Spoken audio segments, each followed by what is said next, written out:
राधे राधे दोस्तों, कैसे हैं आप सभी। आशा करती हूँ आप सभी बहुत अच्छे हैं और अपना ख्याल रख रहे हैं।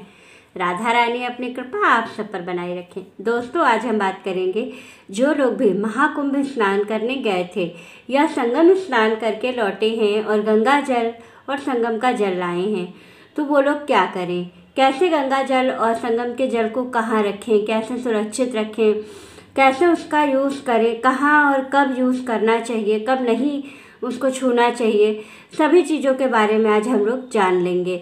लेकिन उससे पहले अगर अभी तक आपने चैनल को सब्सक्राइब नहीं किया है तो चैनल को सब्सक्राइब कर लीजिएगा और बेल आइकन को दबाना बिल्कुल ना भूलिएगा, ताकि जब भी मैं कोई नई वीडियो लेकर आऊँ तो उसका नोटिफिकेशन सबसे पहले आपको मिले।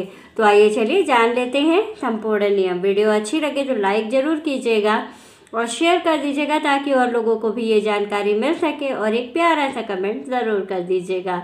तो आइए चलिए वीडियो जान लेते हैं।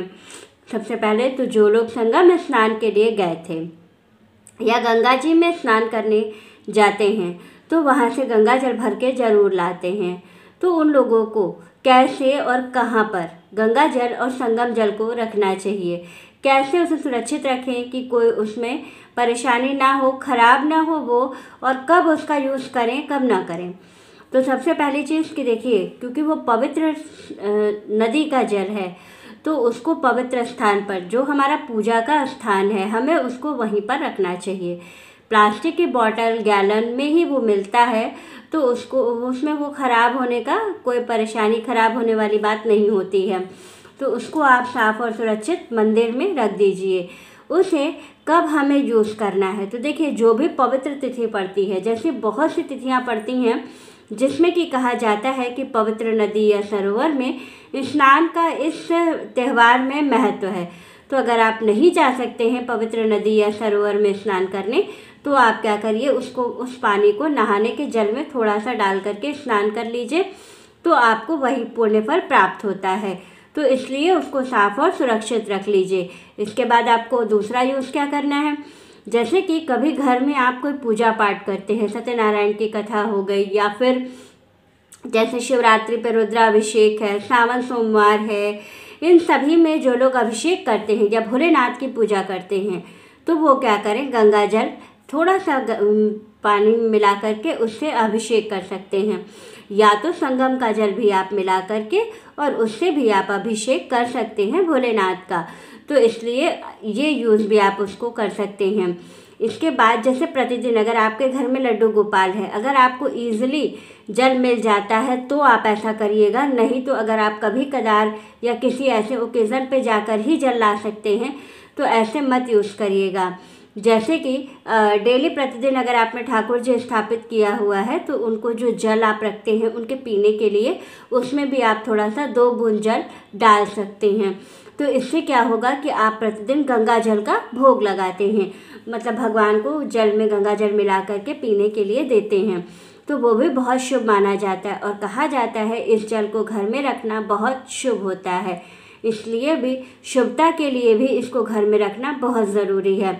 और जैसे कोई फेस्टिवल होता है तो हम क्या करें कि अपने घर की जब साफ़ सफाई कर लेते हैं तो घर के मुख्य द्वार पर थोड़ा थोड़ा, घर के दोनों तरफ, दरवाजे के दोनों तरफ आप क्या करेंगे, थोड़ा थोड़ा जल छिड़कने के लिए भी उसको रखे रहिए। इससे क्या होता है कि घर की शुद्धि हो जाती है, तो इसलिए भी इस जल को रखना बहुत ज़रूरी है।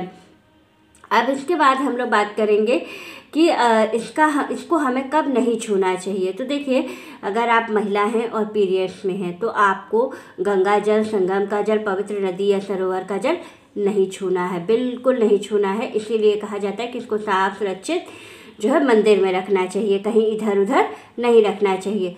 दूसरी चीज़ कि अगर आपके घर में वृद्धि लगी है, जैसे किसी बच्चे का जन्म हुआ है, तो भी आपको ये जल 12 दिन तक, जब तक बच्चे की बरही नहीं हो जाती है, आप शुद्ध नहीं हो जाते हैं, तब तक आपको नहीं छूना है। फिर तीसरा, अगर आप जहाँ कोई पधार गया है तो भी आपको 13 दिन की शुद्धि के बाद ही इस जल को छूना है, तो 13 दिन तक आपको इस जल को नहीं छूना है।